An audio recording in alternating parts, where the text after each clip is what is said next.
सद्गुरुनाथ महाराज की जय, महायोगी स्वामी उमानंद सरस्वती की जय.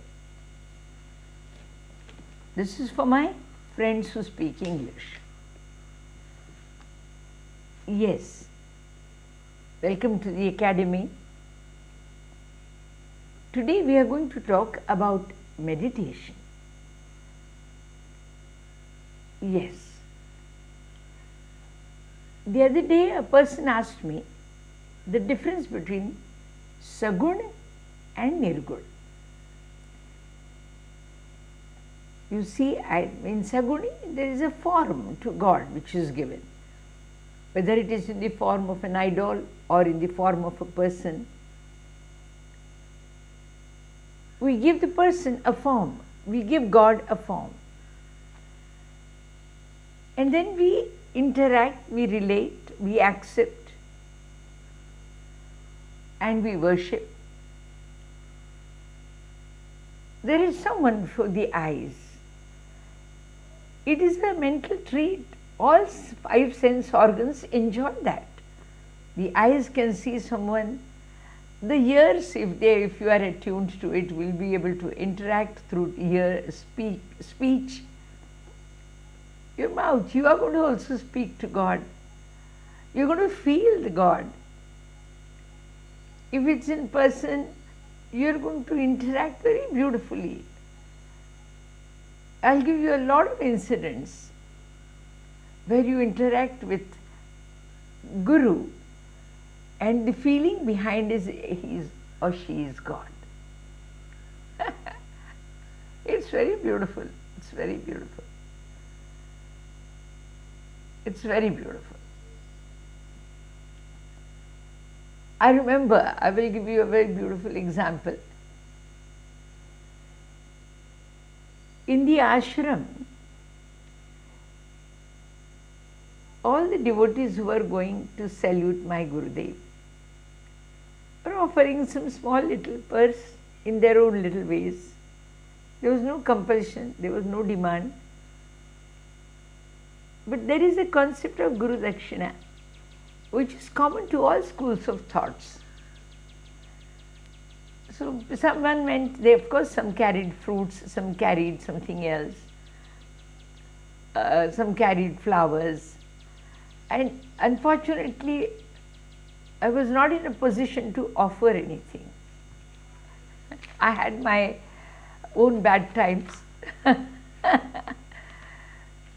So I went there and I just went there and I had a very deep thought in my mind. I wish I could offer something. But then I just saluted and I came. I had to just return back home in the afternoon time. So I returned home and my mother gave me a purse to offer to my Guru. It was a small purse, it was just an envelope with a 100-rupee note. And she gave it to me, she said, please offer this from my side to Gurudev. And when I went back to the ashram the next day, I got the chance to go and offer. And at that time, the way she looked at me, now are you happy? Does that make difference to them? No, it makes difference to us. This is interaction. You are looking upon somebody as God and there is a sweet interaction between you two. Another incident is there. When I was, I left my place, we were all seated. On the right side there was the gents were sitting, on the left were ladies sitting. And we were sitting down, we were looking and listening to her. And in my mind, I was saying that, Gurudev, we meditate upon you. Whom do you meditate upon? This was just my question in my mind as I was sitting there at her feet. and it was just mentally phrased by me. And suddenly, she was first looking at the right side to where the men were sitting, and then she just suddenly turned, looked directly at me, and she said, "I meditate upon you." My heart missed a beat. When I looked up, she says, and then she continued, said Krishna to Arjun. Obviously, she was talking about Krishna and Arjun with the group, and she was looking to her right side towards the sides where the men were seated. But she ended up concluded that sentence looking at me, and she just turned and she said, "I meditate upon you." And at that time, actually, I was like, there was joy, there was, my heart just stopped for a second. I looked up at her. I said, "What is she saying?" And then she smiled and she said Krishna to Arjun. These moments of interaction with Guru,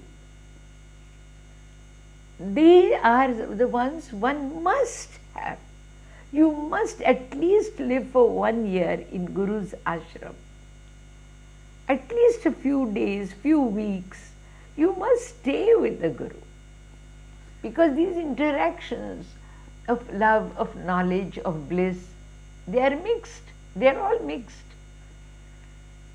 Very rarely Guru makes somebody says, "Sit down, I'm going to talk to you about Mahabharata, or I'm going to talk to you about Gita." No, they are general discourses. When there are discourses going on, like Gurudev used to give discourses on Jnaneshwari, Shaivism, Amrutanubhav, these were, yes, but when we were living there, when we were just visitors, at that time, that interaction used to be very beautiful. I'll tell you one more example. I'm talking about SAGUN Bhakti, SAGUN meditation. I'll come to meditation part later. First, I'm going to tell you examples of SAGUN. Where there is a form, you've given a form to your God. That is, you have accepted a person in form as God. Once when I was going from in Bombay to the ashram, on my way I saw beautiful flowers. And then I got down, I was traveling by bus.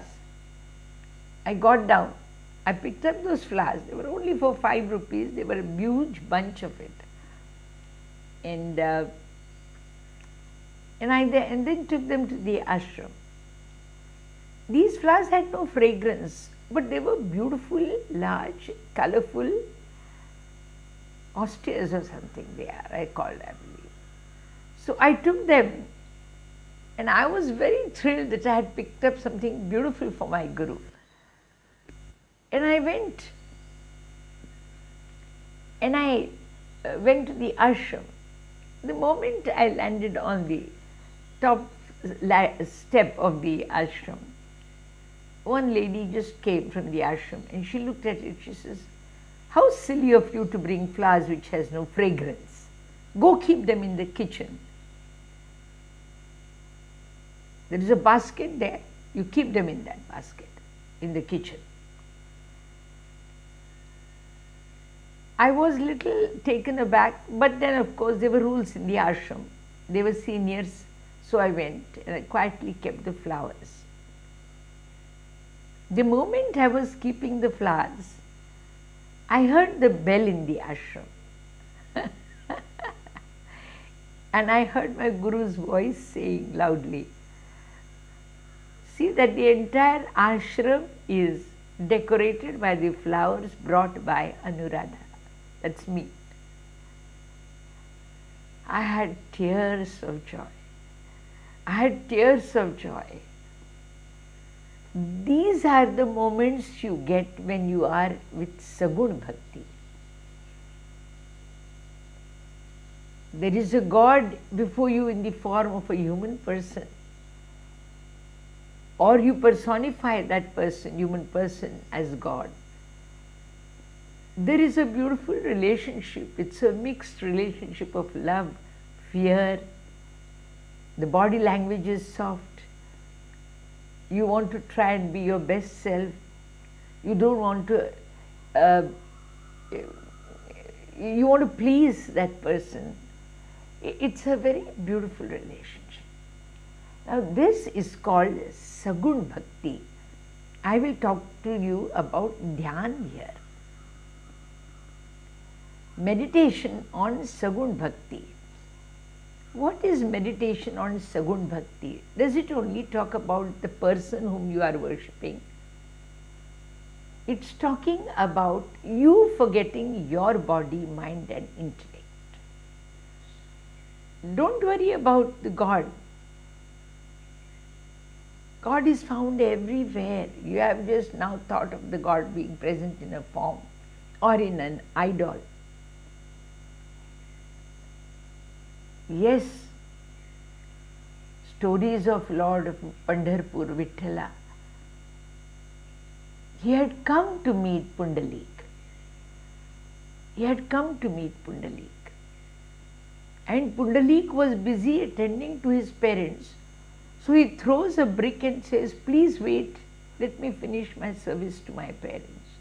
And it is so said that Pundalik stood on that brick with his hands on his waist and waited there for Vitthal stood on that brick. This is Sagun Dhyan. Dhyan means you are also going to forget. You know you are a person, you know God is a person, you know you have me, mine is aware, you are aware of it. But when you are meditating, you are only meditating upon that person, but in the form of a personified feature, a personified feature. You are able to then decorate. You are able to decorate the gods. Look upon an idol. Let's take the person behind. You take upon an idol. I'll give you another beautiful story here. A girl used to go regularly and make garland for God. She's a little girl, about 7, 8. She was the daughter of the Pandit, the priest to whom the temple belonged. So she would make a beautiful garland. She would first put it on herself and see whether the size and all is correct, whether the flowers are very, very well arranged. She used to make the beautiful garland and she used to try it on herself first. And the moment she used to feel it's proportionate, then she used to keep it out for the god, for it to be worn by gods. The father one day saw it, and of course he said, this is not right. You should not be wearing what you are offering to God. You should offer it straight to God first. The girl felt a little sad, but the next day she made the garland and without trying it on herself, she kept it in the plate of worship. And she waited. When the priest went, the Pandit went to do the worshipping with flowers and adorning the gods with flowers, the god appeared. He says, I don't want this. I want something which is worn by her. This is Sagun Bhakti, this is Sagun Dhyan. From the form you can see he appears. Think. You just need to forget me and mine when it comes to Sagun Bhakti. These are malas. In Shaivism they are called impurities of mind. I am Radhikananda. I am limiting my understanding of myself to one name, to one person. The moment I am Radhikananda or I am Mrs. Dhawale, then obviously I'll have my family, that is an extended mine comes, or my ashram, or my friends. Then I become a citizen, then I am an Indian. My God, so many labels get attached to me. So I'm moving away from myself. instead of me, then you get mine, because that is all belonging to you. Your son belongs to you, your grandson belongs to you, your ashram belongs to you, ashramites belong to you. Then if ashramites go to some other gurus, you are hurt because you feel they are yours. So mine concepts keep on growing. And then you start wondering, even you go into the third impurity, karma mala. First was mahiya mala, second was, first was anava mala, innate ignorance, that I am Radhikananda or I am Dhole. Second was mahiya mala. Then I have a son, an ashram, my ashramites. And then third comes karma mala. I have done so much for them and I will do this for them. So you are going away from this simple soul entity. This is just taking you away from it. Slowly and gradually the line is being drawn from the point extrovertedly. This is not introvertedly, extrovertedly. But the moment you start saying, my Guru, and then you are offering the prayers, you are washing the feet, you are applying some sandalwood paste, then you are offering some flowers on it, then you have made a garland, you have made the garland for the Guru, and then you know that the person is going to talk to you now, or he is going to ask, or she is going to ask you, how are you, or something, what are you doing, what sadhana are you doing? And there is your heart is live, it is sensitive, it is pulsating pulse you have. When you are looking at the Guru, there is a joy. Your eyes are smiling, your ears are attuned to hear some words. You are totally vibrant, you are vibrant, and yet you are not thinking about yourself. You are talking about and thinking about Guru, and therefore you have forgotten me, mine, and I do. Anaval mal, mahiyamal, and karmamal. This is SAGUN bhakti. When you are thinking of God in the form of a person, but yet in that you have to forget your me and mine.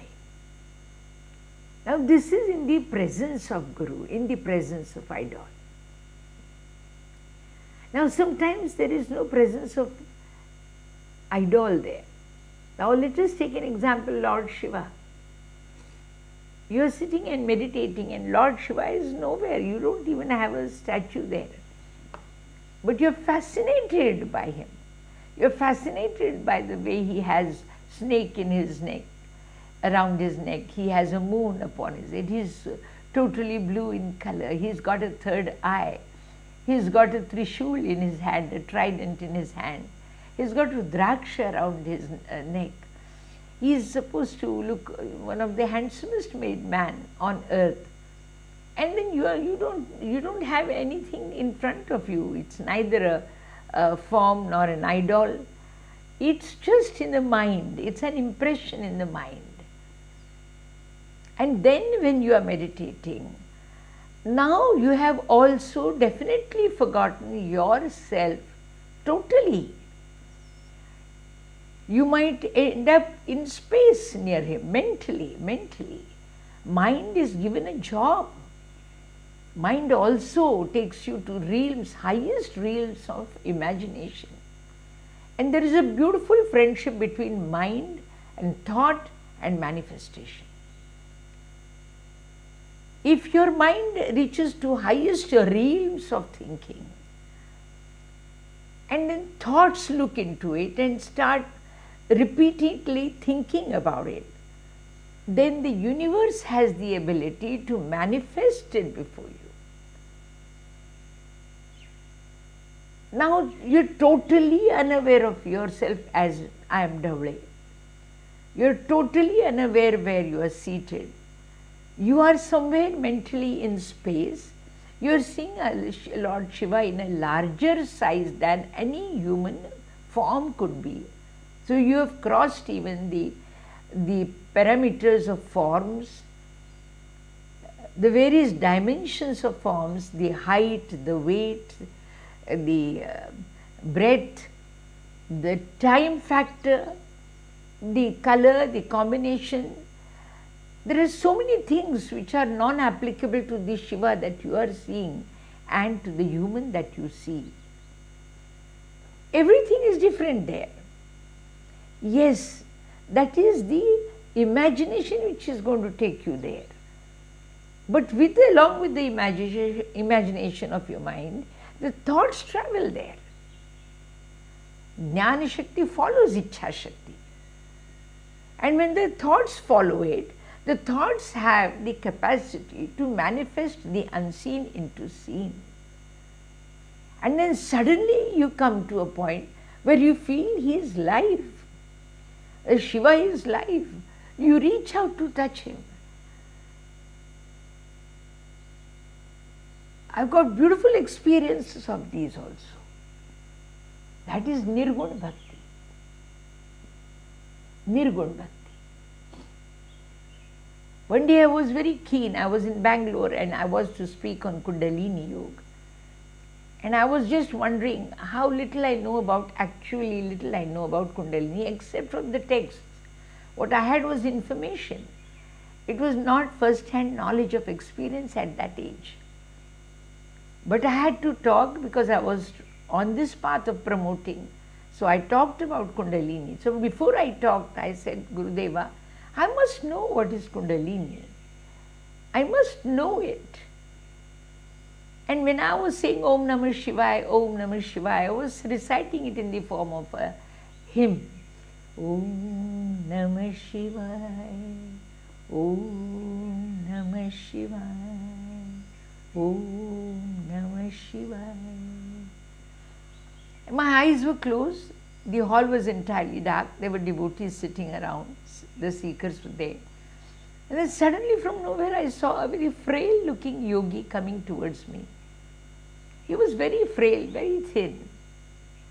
He had loose hair. He had loosened he had opened his hair, but they were not very well cut or something. It was shabby, a little shabby I would say. And he came, he was bhasmankit. He had applied little bhasma. I remember very frail, but I remember the face distinctly. And he sat close to me in front of the harmonium. I was playing the harmonium. He was on the other side of the harmonium. The image was so true that I reached out my hand from above the harmonium to touch his feet. And then he said, here, this is Kundalini. And he showed me there was a golden ray which was going down from here till in between his ribs. There was a thin, it was as thick of this little finger we have. It was a golden ring, a golden ray which was going. He said, that is Kundalini. And it was slightly, the gold had some aura around it and they were covering his. It was practically a very clear, ribs were very clear. This all lasted for almost, could be less than 30 seconds. And then he vanished. Now when you are deep into wanting to know Kundalini, you haven't seen her. She is Nirgun. We haven't seen her. There is no physical form given. We haven't seen her in a physical form. And then you ask for her.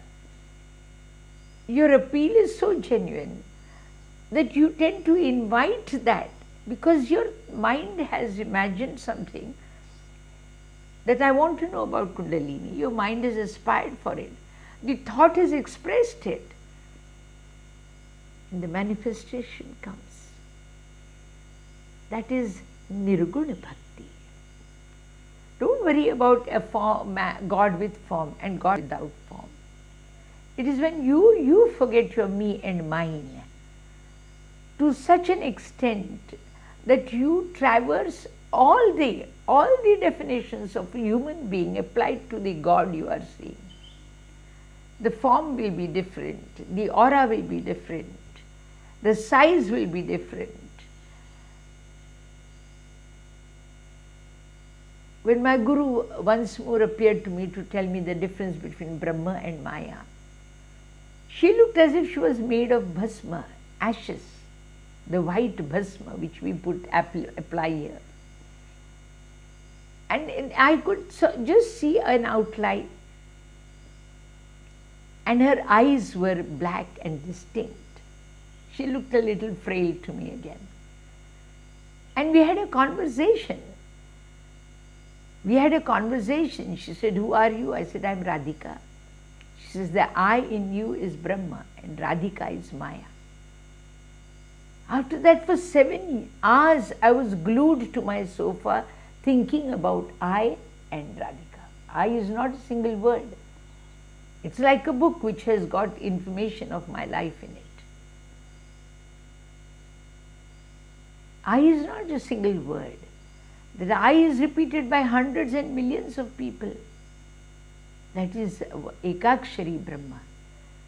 And Radhika is the name of my form. That is given to my form. That is given to me. My parents had named me Anuradha and my Gurudev named me Radhika.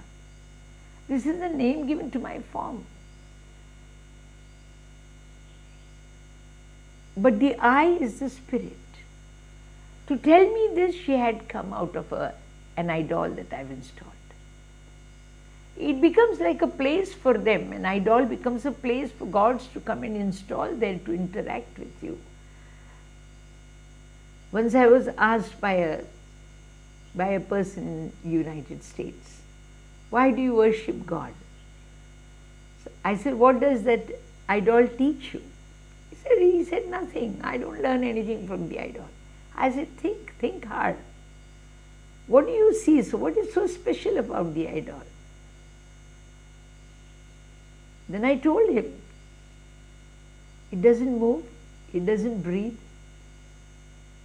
It can make your breath faster. It can bring tears to your eyes. It can make you talk. Yes, but it is still. There is a message there. You be as still as the idol and you will be him.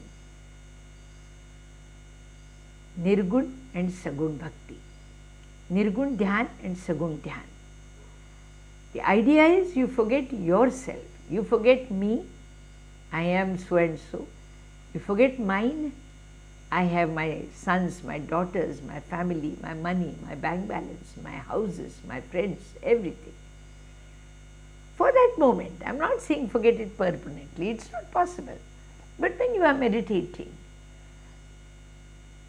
when you put your leg on the upper step, you can forget the lower one. Without taking the help of the upper step, you cannot leave the lower foot. You have to turn to something unseen and imagine it to be real, and then you can forget the real you which you are existing. And you still dwell. You are without the awareness of the form, but the form doesn't die.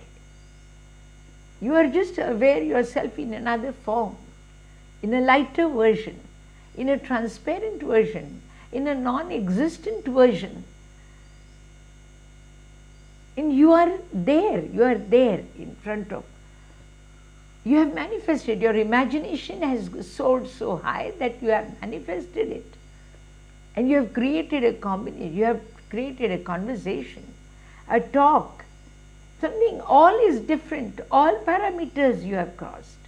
You are talking to someone who is just seen by you, may not be there, and yet you receive the answers. I have seen Lord Shiva, I have seen Lord Krishna. The Krishna has appeared in my Singapore lectures after 7 days of my lectures on Bhagavad Gita. On the 7th day, Lord Krishna appeared in the camera in the form of light. I have it as a picture. I'll see if I can put it on the YouTube for you people to see it. I'm not sure right now, but I'll try and see. I'm going to take help of some friend of mine. But Sagun and Nirgun Bhakti. Sagun is when you are going to God, you are aware that you are there. You are going with flowers, but you are going with fruits. You are going with divination. You are ringing the bell in the temple. You are saluting. You are sitting there. You are reciting, chanting mantras. This is Sagun Bhakti, where you are aware of yourself, but yet you are working for God. And Nirgun is when you are actually, He is not there, neither in the form nor in personal form.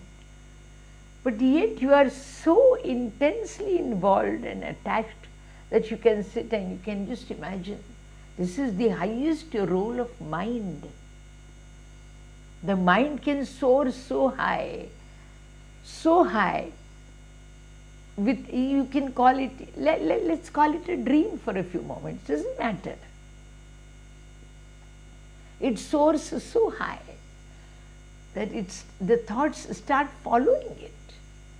The thoughts, when they follow it, they have the potential to convert the unseen into seen. And then you see the unseen God. Yes,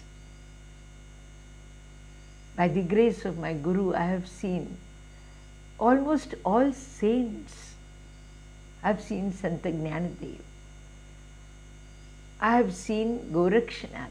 I have seen Gaininath. I have seen Muktabai. I have seen, let's say, Christ. I have seen Mother Mary. I have seen Allah. I am not joking. I won't lie to anyone. It was at Bombay Haji Ali. The whole thing became a huge manifestation of Haji Ali. I saw all of this. And this takes time. It takes you to a different level. The mood has to be different. Your aspiration has to be different. Your need has to be different. And then you cross from Sagun to Nirgun. But Sagun is equally beautiful. And especially when you are in contact with a live Guru. Sagun Bhakti, it is a peak. It will teach you how to love, how to worship, how to adore, how to be shy, how to be soft, how to be gentle, how to be careful. Friends, I have talked about Sagun Dhyan and Nirgun Dhyan. This is Swamy Radhikananda. Those who wish to enroll in my academy, it is against a small donation of $5 for USA, £5 for UK friends, 100 rupees for Indian friends. First, you have to send me your details on my WhatsApp number 9511602400. You send me your WhatsApp number and your name and I shall enroll it. This is Swamy Radhikananda. Welcome to my academy. I am from Pune. Thank you.